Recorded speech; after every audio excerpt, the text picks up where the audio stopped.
Yes, it is on. Hello and welcome. Thank you so much for coming to this panel on such a beautiful morning. But I hope you'll agree it's not only a fantastic panel, but the most important topic. This is not an easy time to be a supporter of public service journalism. Mounting political attacks, competition from addictive and largely unregulated technology platforms, and declining levels of not just the audience, but most importantly, probably trust, especially among the young. And all this before you've probably spent the last 2 days hearing about the impact of AI on public service information. Research from the Reuters Institute, among others, has shown that public broadcasters are used most often by the majority of people in places like the UK, Germany, Japan, to not just inform themselves about society, but also to verify facts, an important, increasingly important role given the increase in mis- and disinformation. This is nothing less, it seems, than a battle for the kind of society we want to live in and the kind of information that we use. Just 2 days ago, the BBC announced another 2,000 job cuts. That's 1 in 10. It's traditionally been a very well-funded organisation, an important, incredibly important part of the ecosystem around the world. So we're going to talk about the impact of that, but also about other signs of change in Europe and elsewhere. There are, however, also just in the last couple of days, signs of hope. We've had for some time a sense of backlash against the worst excesses of social media, with governments around the world finally trying to do something about it. But we've also had, unexpectedly, the new president of Hungary announcing that he wants to restore media freedom. So these are the great signs, and I feel that we today can try to come up with, as much as we can, the answers to this dire state, particularly at a time of increasing economic hardship, led by wars launched in America, where the current government has proved themselves no fan of public service journalism, with $1 billion cut from the budget in just 12 months. Unfortunately, Alan Rusbridger has had to go back to the UK in short notice, but I am delighted to have 3 such incredible guests who have worked at the front line of public service journalism around the world. It's no sign that I'm struggling with. There's so many people, fantastic people to talk to, that we have Liz squared on the panel. On my left, we have fabulous Liz Gibbons, who's the controller of global journalism at the BBC World Service. She's also in charge of long form and investigations, and her teams have done great work on exposing misinformation around the world, so I'm sure we'll talk about that. To her left, Liz Corbin, Director of News at the European Broadcasting Union for the past 6 years, not only leading on major global events, news events, but leading to a rapid expansion of the European News Exchange and other things. Also before that, 18 years Liz spent at the BBC, including as head of news of the World News Service, BBC World News.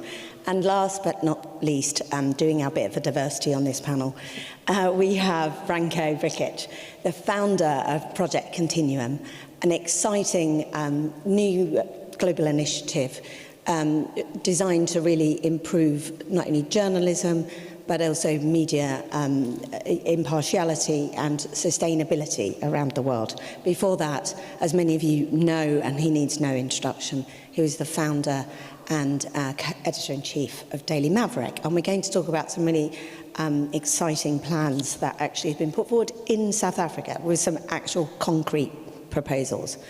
I do want to start with the BBC, though. At the end, by the way, before I have lots of questions, but I promise I will leave 10 minutes, so please do prepare some questions. We have 2 mics. So the BBC this week, Liz Gibbons first. We are still waiting for the new Director General to start. We're in an interregnum period after the crisis of 5 months ago when the US President sued the BBC and we lost both the Director General and the head of news.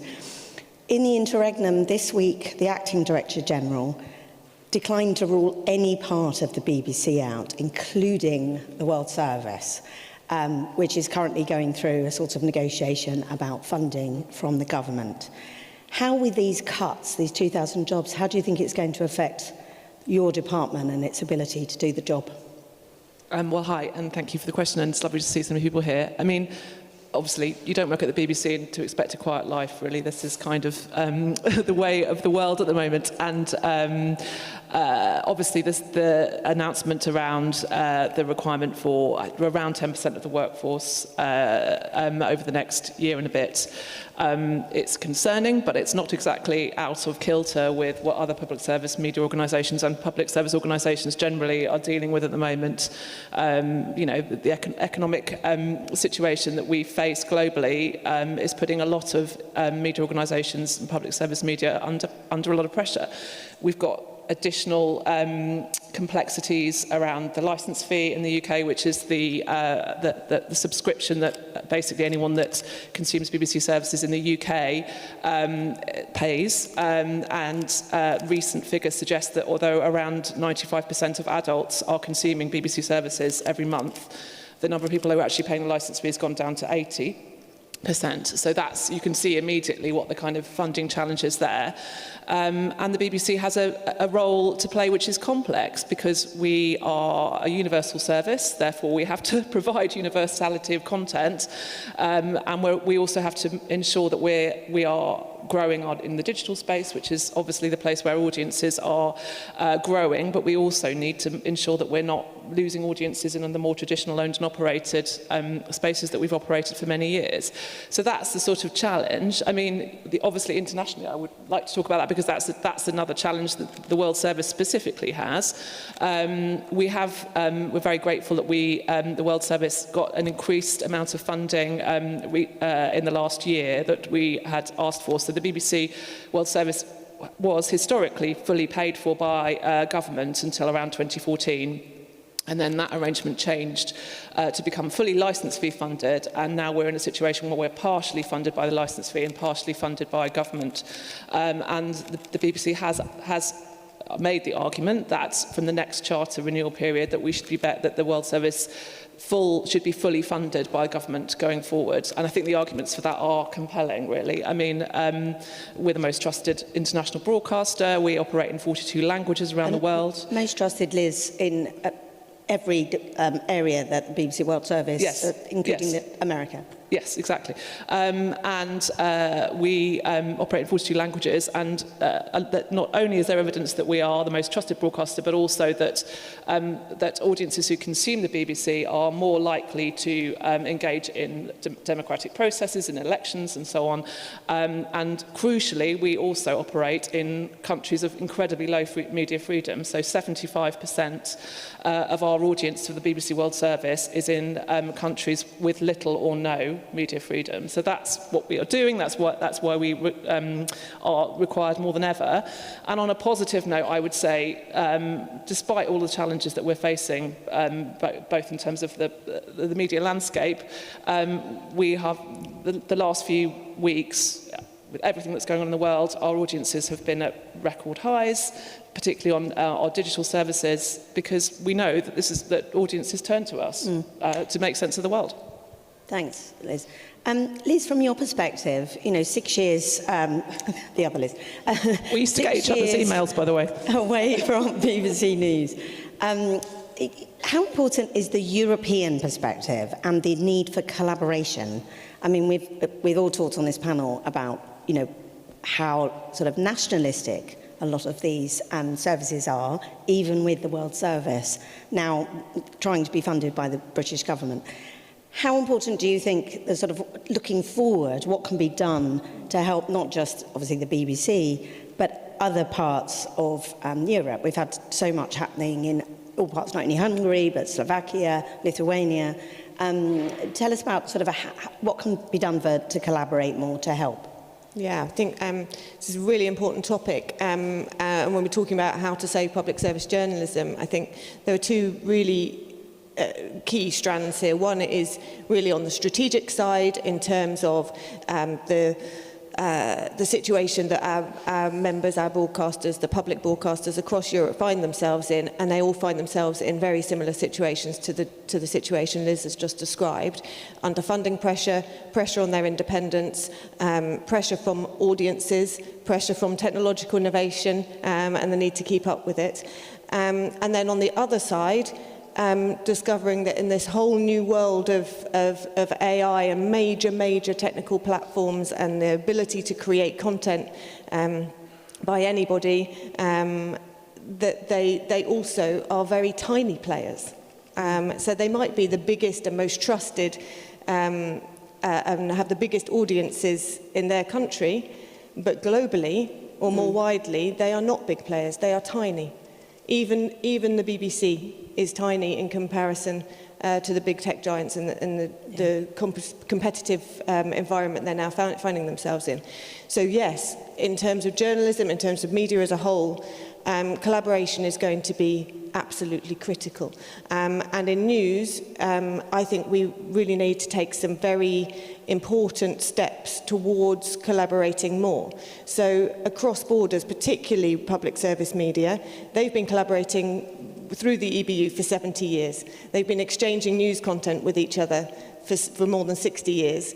And they're now finding new ways in which to do that. And they're exchanging not just their video and audio content, but they're exchanging their digital content. They're finding new ways to collaborate around verification. I was just talking to a friend about how we verify content that may be AI generated, may not be, may be misused, how you do that quickly in a breaking news situation, and collaboration is key to that. My phone's over there, but it'll be buzzing, every few minutes with somebody saying, have you checked this item? Has anybody else in the network across Europe checked this item? Because we need to verify it. So the coming together on a really operational level and a strategic level and everything in between is going to be critical going forward. And how aren't there rivalries, though? It's what I mean, coming from the UK media market, it's a highly competitive industry. The idea of sharing, as you know, there's a lot of criticism of the BBC lacking, not actually sharing with other organisations. How do you manage those transnational rivalries in that environment? Well, transnational rivalry is actually very limited. Right. Most of, in public service media, very few of them, I mean, BBC and Deutsche Welle perhaps are in slight competition, but they wouldn't really consider themselves that. But they're mostly national broadcasters, so they're not targeting each other's audiences. So they're there, they can collaborate, and they should collaborate, and they are collaborating, in fact. Nationally, when you're talking about collaborating within a country, that is tougher. That competition within the industry is what's made journalism, what's driven some of the best journalism. Knowing that, your competitor may get to the story before you, or you have an exclusive story. This is tougher, but it's also not impossible. And as an industry, for example, we at the EBU are working together with WANIFRA, the Association of Newspapers and Publishers, and it's not often that the two of those organisations, public media, commercial newspapers, can agree on stuff. And we're working together on issues around AI and news integrity, what the big tech chat assistants are doing to our content, how they're using it, how they're abusing it, and what the public experience is. And collaborating on the level where you can collaborate whilst also maintaining the really healthy competition that we have in our industry. We have to find those routes. Yeah. Branko, we've had many conversations about the market failure, really, since big tech came in and the whole way of funding public service journalism became much more difficult and dependent on government funding as well as individual citizens. Talk about how important it is, and also some of the measures, I know, under Daily Maverick and obviously with the new Project Kontinuum, that you've really been thinking about and think could be the future. Well, we're going to have to understand who we are, what we're doing for the society. Sorry, but my accent and my voice is broken. I kind of represent 88% of the world here, because you guys are talking about Europe and the UK and America. We need to understand how difficult and tough situation is out there. That we operate not only as what used to be called business or industry sector, in an environment in which the usual estates are failing at a greater or lesser percent, but they are failing in most of the countries in the world. And, you know, we used to play this role of the fourth estate, and I'm talking especially about public service journalism, because, you know, I think it's important to understand what the public service journalism is the people who are not taking profit as the main reason to exist. I think it's really important because, you know, you have a smallest outfits that actually are public service outfits because they actually really do good stuff and not there to make profit. So I think it's really important to understand that element. And I think, you know, globally in this space where we used to be fourth estate, in many countries in the world it was actually really easy to be in the media. We were very financially successful, we were untouchable, we were very powerful in every possible way. You know, within advent of big tech and advent of authoritarianism that came in its wake, we are operating in a space where we perhaps have to rethink who we are, what we are, and then based on who we are and what we are, then we can actually mount a comeback, in which we can actually think about the financial structure within which we can actually exist. So I think it's really important, and I think I'm so happy that so many South Africans are here. And I'm really glad to see you guys. People in South Africa will understand the role that the media played, especially during a time of state capture. Just to clarify, state capture is what the world is now experiencing. We experienced in South Africa, especially under the Zuma presidency. And, you know, I would argue that the media played a leadership role in a space where other states failed, including big business, including, you know, governmental state. And I mean, judiciary was not captured, but judiciary is unfortunately slow. And there's another role that is, to me, becoming incredibly clear of what the media in a modern information-based society is, which is a role of infrastructure. The same way we have lights and roads and water and sewage and internet, we are the infrastructure. And I'll tell you just a small kind of aside. You know, when we lose energy, we stop producing things. When we lose roads, we stop, the wheels of comets stop. When we lose water and sewers, we get sick. When we lose media, and the media that's telling the truth, we kill each other. You know, and it's really important to understand is that no weapon is as powerful as the media and as the bad information. You know, weapons can kill thousands and millions of people. Bad media, bad information can poison humanity's soul. And that's what we're living in that space. So, giving you this wonderful picture where we are right now, is that how do we mount a comeback? The reality. How do we mount a comeback? Look, I mean, first it's very important to understand that in a greatest chunk of the world, it's impossible to have a profit-minded media. Just simply there is no economy to support it. You know, and also in many countries in the world, what is publicly a public broadcaster, essentially they're state broadcasters, and some of them are overtly so. So it's really, you know, we need to rethink who we are, how do we make money, and why do we make that money.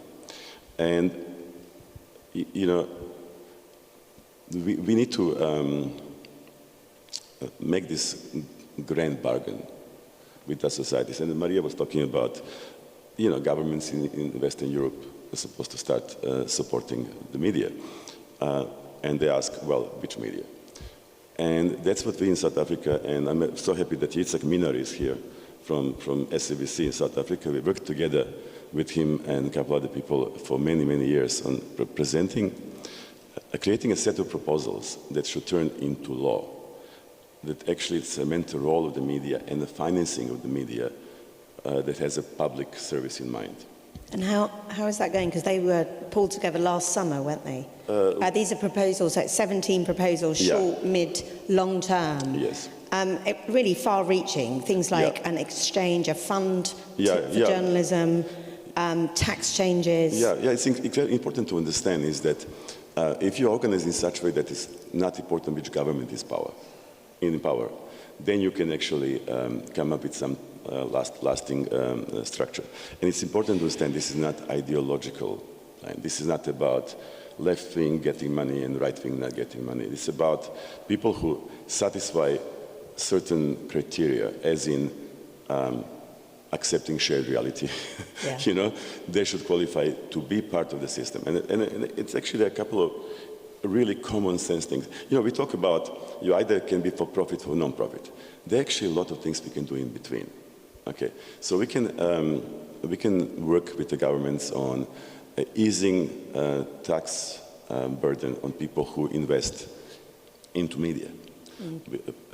People who subscribe to publications, they can, you know, offset their taxes against it. The publishing companies that invest into training and in other things that actually improve, result in long-term improvement, they can actually get tax rebates on that one. The big one is essentially treating investigative journalism the way that whistleblowers are treated in the US, as in you being, you can get a percentage of money that you help, you know, the government or authorities recover, you can get a percentage of that money back. So that would be a game changer for several reasons. First, a lot of money would flow back into journalism. Let me give you just the latest thing. The latest investigation we've done about I was editor of Daily Maverick, we saved Gates Foundation $14 million through one of the funds. We didn't even get thank you. You know, and they never even invested anything in Daily Maverick, by the way. So. And how, explain to people who don't know, how did you do that? How, you know, in terms of sort of actually making it... Well, if you expose, let's say expose corruption, and the money's been recovered, or money's been stopped from spending, you know, certain percentage, any percentage, I promise you, any percentage of $42 million, or from basically $1 billion that was recovered for the Gupta leaks, any percentage would change the media's future. We're talking about political intervention, particularly with Alan not here. I feel like I need to talk about political interference. I mean, he has written a lot of prospects on his podcast about the BBC, the attacks on the BBC, an incredibly politically motivated board, which was directly related to the departure of the two most senior editorial people. Political interference, when we as an industry are saying our commercial basis has been completely kiboshed by the technology industry, we need government support. How difficult is that? What signs are there that that can happen, that intervention, helpful intervention, can happen without direct political interference? If we stick together, it's going to be very difficult to break us. If you stick together as an industry? As a sector of our civilization, or a layer of our civilization, it's going to be much more difficult to break us. You know, what is happening right now is that we are obsessed with short-term gains and we're having a long-term losses.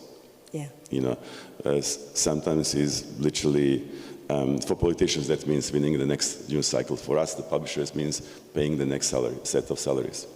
You know, we were incredibly lucky in Daily Maverick that we never had to do any, the CB actually refused them outright, all those compromises. And we always had a long-term picture in mind. But I understand how difficult it is. We were lucky. Yeah. Can I ask, I mean, both Liz's have worked at the BBC. In recent years, it has got worse with the chair and the board being so very directly involved in terms of standards. But Liz, Corbin, do you see from your perspective, first, what experience did you have of political interference at the BBC? But how difficult is it with the European Union, which has obviously had experience of dealing with lots of different countries? Can you see anywhere that there have been greater problems, and could it help in terms of dealing more with the BBC? Yeah, I mean, I spent 18 very happy years never being interfered with politically at the BBC, so that's a very easy question to answer. And I'd say that it's also a very, very complex picture. There is no perfect situation in any country. In the end, public media is public, and therefore the government has an interest in it. And Branko and I were actually joking yesterday that those politicians that are against public media will say all the time how irrelevant we are, and then do their utmost to control us because they find us very useful. So the levels of interference take all sorts of different tactics, shapes, including straightforward interference with financing, of course with the government, of course with management appointments, the laws and the regulations governing those institutions. And we see that, I mean, just this week we've seen that across multiple countries. So let's look at the situation that we're very concerned about. We're monitoring very closely the proposals in the Czech Republic. This week there's been a proposal that the licence fee for the public media there will be abolished next year. They will return to funding levels that are nearly 20 years ago, and a sense that this will all undermine their independence. In Europe, in the EU, the Media Freedom Act is very new. Article 5 says that adequate, sustainable, predictable funding is required for public media, which is very, very welcome, but it's very new, and we need to see how it's implemented. I mean, the Czech Republic will be a very interesting place to watch. You've mentioned Hungary. Obviously, we're monitoring the situation very closely there, but when governments change, these can be significant moments for the public media, depending on how robust they are in terms of what Branko was saying, in terms of how they're set up. In Lithuania, the vote yesterday was postponed, but they're looking at changing the law that governs how Lithuania's public broadcaster is managed, with a sense that it's going to affect their independence. And in response to that, many Director Generals of public media across Europe have come to the support of Lithuania and said no. And I think I'd add to the list of Branko's recommendations, it's also about galvanising the public and making sure that the amazing relationship that our broadcasters have with their public is leveraged at times like this. And you've seen that in places like Lithuania and elsewhere, where the public have come out on the street and said, do not mess with our public media, because it's ours and because we trust it, and we don't trust you, the government, that you're doing what is right for it. And that's, I think this is something that we can all get better at, in terms of, we have amazing trust levels in most countries. We're the most trusted media. They are declining though. The numbers of the BBC, sort of 75 to 55% in the last 20 years. I mean, still much higher than many parts of the world, notably Hungary, which is the lowest. But those trusts, that sort of percentage decline is scary. Why is it, do you think, that people who, as you say, have always had a great level of trust, are feeling less able to trust public broadcasters? You see it yourself in the way that you consume media, and the access that you have now to different types of content, and how confusing that can be in terms of understanding what is real, and the political activism against public media and against the media in general, and I don't think we're particularly special in that, has been extreme. And I think you see that not only in the US, but across Europe, the direct attacks to undermine journalists have increased, and it's effective. I mentioned in the intro technology that's actually motivated, companies that are motivated by outrage and controversy and addictive behaviours, which is then actually quite hard to go, would you spend a bit longer and actually read these facts that have been verified by actual on-the-ground reports and data? Liz, though, I have to ask you, you've been at the BBC, under a really turbulent time, the past 6 years. How much have you felt that interference in terms of, I mean, the conflicts around the world that the World Service, whether it's BBC Persian, Gaza, so many parts of the world, how much more difficult has that been than it was sort of at the start of your career? Yeah, I mean, it's harder because there's people, because the BBC matters, that people will attack it because what we say is important.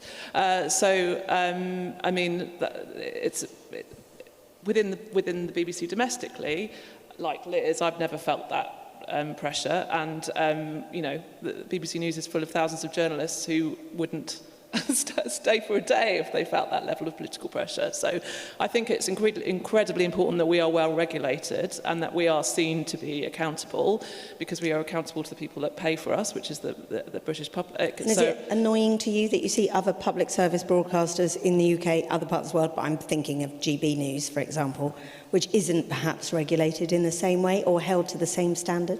Well, I mean, it actually, Ofcom has censored GB News on certain things, and actually that's been overturned in the courts in certain situations. So, I mean, I would say, obviously, that I think the BBC's focus on due impartiality, due being a very important rider in that, is essential, because I think, you know, you do, as the BBC, we have a duty to show the audience things that they might not like. It's very, very easy in a media environment as kind of complex as the one we have, just to engage with media that you agree with. You know, you could spend 24 hours a day only engaging in the kind of media that basically upholds your view of the world. You could argue GB News is in that category for some people. But there are other, on the other side of the political spectrum, I would say there are probably other areas of the media landscape in the UK particularly, where you might get a view from the other side, whereas we have a duty to reflect the country. We have a duty internationally to reflect the breadth and depth. That doesn't mean that we obviously shouldn't be duly impartial and speak truth. But I think that's our role in society, and that can sometimes mean that people see things on the BBC that they don't like or don't agree with, and I would absolutely defend that as being exactly where we should be within the media landscape. But in terms of sort of internationally, it's interesting that you mention Hungary, because from a perspective of, obviously, we had the Hungarian elections and the announcement around media freedom and the support of public service broadcasting. Obviously, what's also happened in Hungary in the last few months is that Radio Free Europe has closed. So there is that sort of wider pressure around the requirement for public service media to be present in these places. And I think that's why the BBC is trying to increase its presence in places like Eastern Europe and other areas, and open potentially more language services, so that we have that presence in more parts of the world where there is low media freedom. I can't let you go without talking about, we are going to open up the question in 5 minutes or so, but the myths and disinformation, and how we as an industry, as public service journalists and supporters of, how do we tackle that? Branko, do you like that? I know you've done some work, Liz, but... Yeah, look, I mean, quite honestly, that train has left the station. It's really important to understand, 15 years ago, we were begging around to get the money for fact-checking and for disinformation work, and we just couldn't. Now, 2 years ago, something like that, 3 maybe, the money flooded the market, donor money flooded the market for fact-checking outfits, which moved the needle like to 0.001, you know. The nature of attacks changed. It used to be somebody had to spend days and weeks of creating a disinformation campaign. These days it's basically AI, couple of strokes, couple of prompts.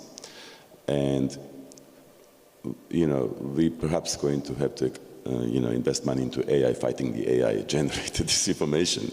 But, you know, we don't have enough good journalists, you know, to go out and fight those phantoms. You know, what we need to fight is disinformation campaigns that actually are successful. So there needs to be extra judgment of what we fight, you know. But that would be a job anyway. So I just want to clarify. You know, I think disinformation fight and misinformation fight has been weaponized for actually fundraising. I'm sorry to say, that's our job anyway. Also, we should invest money into brands that people will trust in the sea of this information that's coming our way. We are actually really not aware of what kind of tsunami is coming our way, of the slope. That is, no filter will be able to stop it. That's why the money should be, some money should be there definitely in this information, but more money should be in fortifying the brands that people can trust. It's just as simple as that. Because, I really would love us to make a difference between what is idealism and what is reality. And I think this moment calls for reality. Liz, you talked about, Liz Corbin, you talked about your phone would be pinging with people saying, have you checked this, have you checked that? I mean, how logistically do you manage to do that in an age where, just trying to process the information, trying to check it at speed? Yeah. What sort of technology do you need to help? And can the platforms, we talked a lot about governments, we talked a lot about citizens, but we haven't really talked about, is there anything that platforms and technology companies should and could do? 100%. So we've really, the last 8 to 10 years, we've really leaned into mis and disinformation to support our members, because what's the point in we have 60 members that collaborate within news. What's the point of having 60 different people doing the same piece of verification work, which may, takes, as you said, 5 minutes to create and 5 hours, 5 days to debunk. So we've also noticed that in the past 1 to 2 years, our members have finally started to dedicate staff to this particular thing, to realising that that having an article which is about how they fact-checked something, how they verified a piece of content or discovered that it's not correct, not verified, is a really important factor in what the audience wants how they want to hear the news. And in terms of how we work, yes, we embrace all of the new AI tools, open source tools, paid for tools that you can to do this at speed. And then, of course, we use WhatsApp and every other type of network to connect all of these new staff, often very young journalists, really great on the platforms, bring them together so that you don't have 60 people doing the same piece of work. You have perhaps one person's already done it, and they can all share the results of that, and they'll write stories jointly, or they'll all do a little part of the story.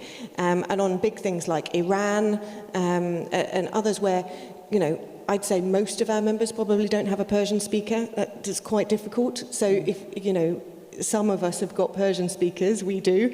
That's been a huge advantage to doing this. And this is what I'm talking about, really practical collaboration is critical. And I also think there's something around how we produce our journalism. We have been saying for years, I'm sure, goodness knows how many halls in Perugia have talked about being audience focused and doing, producing stories, chasing the types of stories and using the types of formats and being present on the types of platforms for the people that we want to reach. But I still don't think we're there in terms of really being audience focused in terms of what they need. And for me, in this new age of completely different way of distributing content, particularly with chat assistants and AI-generated content, we are going to have to start looking at some of the really firm rules that we've had for 100 years in public service journalism. An example that I'm giving is for every piece of content that goes out in public media, 2 people need to have checked it. That's a basic rule. You never publish anything without somebody else looking at it. Well, if you're using an AI-generated service, so maybe you've got a chatbot on your website, then the results of that are going to the audience with nobody looking at it. Yeah. And I think we have to be there. If I give you a scenario, I like this scenario because it uses audio. You're in a car, right? You're in a car with your kids. and you want to know what the latest on Iran is, but you don't really want your 7 and 9-year-old in the back of the car hearing the really gory details of what's happening. And perhaps you actually want them to understand a little bit about it as well. Well, if you could ask your in-car assistant to give you the latest on that, because you can't read because you're driving, and you can't watch because you're driving, then, and you want that from your trusted media brand. You don't want that coming from, a US West Coast provider who's using God knows what source to put into their answer. You want the public media to do this, but we have to, therefore, as public media, we have to really be ready to completely change how we're producing, not the journalism we're doing, because the content, the original content on which all of these types of services has to be based, has to be there and has to maintain all of the original values, but how we deliver it is going to shift significantly. And there are some really major decisions to make around this. Liz, thank you. I'd really like you, Liz, to talk about some of the sort of things you found out, exposing how endemic and dangerous mis and disinformation is. But while you're doing that, I'm actually going to ask for people to raise hands so that you've got a time to ask some questions. Is there anyone? Right, great. So I can get some mics. I can't actually see where the mics are. Right, there's somebody there, and there was somebody in the middle, that chap in the middle. Obviously, if any women want to ask questions, I'd be quite keen. Fabulous, and then there. Can we just have Liz answer about misinformation first, and I'll take your question. So yeah, I mean, I would say core to trust and saving public journalism in that context is investigative original journalism. Is, I mean, like Branko's talked about as well. I think it's absolutely essential. If you are going to places showing things that are indisputably true, then that is absolutely core to retaining trust, and that's why we put so much emphasis on it within the World Service. It's also why we've created the BBC Verify brand, and I completely agree with what everybody else has said about you need to be able to show your workings. You have to be able to say, not just say that something is true, but why something is true. It's why we use open source tools so much in the investigative work that my teams do.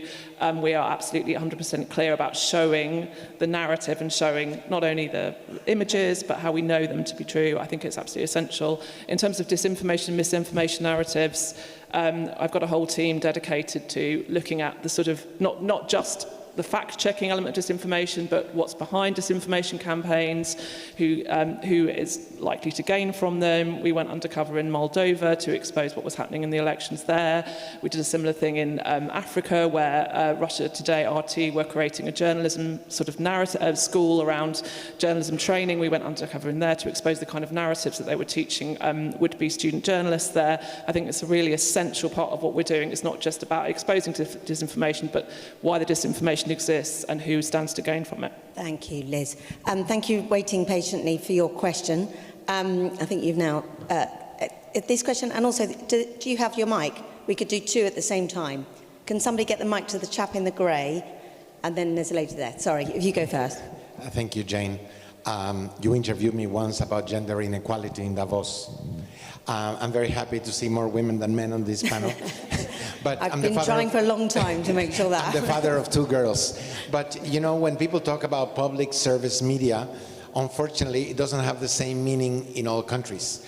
Because while NBC or CBS are private companies, then BBC is a public service company. And of course, public service television in Hungary has been the opposite of what the public deserves. And in most countries in the world, there is a real problem with public service media. So I dare to ask the two ladies representing the public service media, what can we do so the good public service media can have more and more influence to defend democracy, human rights, and children's rights all over the world? Well, unfortunately, I would dare to say in about 140 countries, public service media is working against the public. Liz, do you want to take the first? I mean, I think that's I don't Thank disagree, and I think that's why organisations like the World Service are so essential, because we operate in a lot of those countries. I'd give Iran as an example, where we have one in four adults in Iran access the BBC Persian service on its various platforms, or did before the internet was shut down. And we are providing an absolutely essential service in that country, and in many other countries of the world where we are being blocked. There, not just the BBC, but other organisations that are trying to bring free and independent media and journalism to audiences. So I think that's why I would argue that we try and work with smaller organisations and independent journalists in those places in order to get those stories out there. And I think it's why it's essential that we not only continue to exist but grow, and we can bring our journalism to audiences in more countries in more languages rather than fewer. And I suppose underlining that question, Liz, is the notion is public service, but in some cases like Hungary, it was state, really, a state television channel. How do you make sure you differentiate, particularly when we've been talking a lot about governments spending more money trying to help? Yeah, at the EBU, we do actually have a definition of what a public service broadcaster is and the values that entails. And of course, independence is an absolute key part of that. We also recognise that, it's very obvious to everyone that there is a scale that those broadcasters sit on, and but they don't always stay there.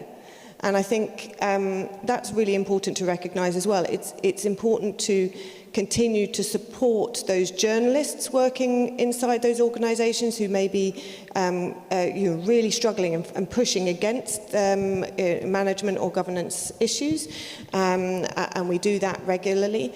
And also to continue to campaign, to support, to lobby from the outside, from the inside, nationally and internationally. Thanks. I want to try and get in two last questions. Please, can you keep your questions short? Sure. The chap there and then the lady at the front. Okay, thank you so much for your contributions. My name is Pelle Mottler. I'm from the Dutch Journalism Fund. And this question is about regaining trust among audiences. So as you stated, public media are under pressure from all kinds of directions, cuts, financial cuts, political influence, etc. Sorry, can you... Yeah, but here's my question coming. How does the panel reflect on the development that people doesn't feel represented anymore in stories public media publish? So the stories you're telling does not reflect my situation. How do you reflect on that from a point of view of regaining trust among audiences? Thank you. It's a great question. And the lady at the front, I'll ask together. My question is for Branko. You were referencing the fact that South Africa was preemptive in the state capture that we now see happening in America, and the media was essential to exposing that. But the media also came under incredible attack. AI, like fake images of us as lapdogs. We were continually attacked during that period. What lesson did we learn through that experience that we can share with our colleagues in America and Britain as they come under the kind of attacks that we preemptively experienced? Branko, very quickly, because we've only got a minute and a half. What information can be shared? Karin Mon is a scoop machine who was on the receiving end of the attacks that were comparable to Maria Ressa, by the way. Just to clarify that. What I think what we learned to fight back. Okay, but we also learn is to create alliances, because we cannot do it alone. So what happened is, in that world, it was a couple of media organizations, a couple of social justice organizations, civil society organizations, religious organizations, and community organizations. And we got together, individuals as well, and we fought every day. Every day we're reminding people about how grotesque the state of capture is. And then in that system, we managed to get the Gupta leaks, and that was the end of them. However, the world has changed. America is a different country, but starting point is creating alliances, because media right now feels very alone and cannot do this alone. We need to actually understand and explain to people, we are with you. We are not a sector, we are a layer of our civilization, and they need to understand it. So but I think it's a great question. Yeah. And Liz, is the question about, particularly for a universal service, which the BBC is, many public service organisations aim to be, how do you make sure that you reflect underrepresented groups, or groups that feel very underrepresented? I have to do it quite quickly so that I completely agree. This is a hugely important area. We're really focusing on female audiences in the World Service. Half the population, they're not half the, you'll find in most media organisations that half the people consuming your content are not women. We need much better representation across the board, and it's something we work really hard on in the kind of content we do, to make sure that the way that we tell stories is authentic. It's from the ground, it's told by the people that are living those stories, and I think that's a really essential thing if we're going to survive. Totally. Many of our members ensure that they're increasing their geographical diversity within their own country. So making sure that they have people that understand the communities, live in the communities in which they're reporting. Diverse hiring, absolutely critical as well. And also realising that once people are in an organisation has its own culture. And that can actually make you miss stories because you all think in the same way. In a sentence, we need to speak to people in the communities, directly to them. Just look what Peter Major did. Orban owned the entire top media, national media, and they still managed to lose because he spoke to the people directly on the ground. Thank you. In this 20th year, I'm so glad that we get to talk about this. I'm very much hoping that Branko's warning about the tsunami of slop that we are facing means that when we come back in hopefully 10, 20 years' time, we're still talking about public service journalism. Please, thank you for coming, and thank you to the fabulous panel.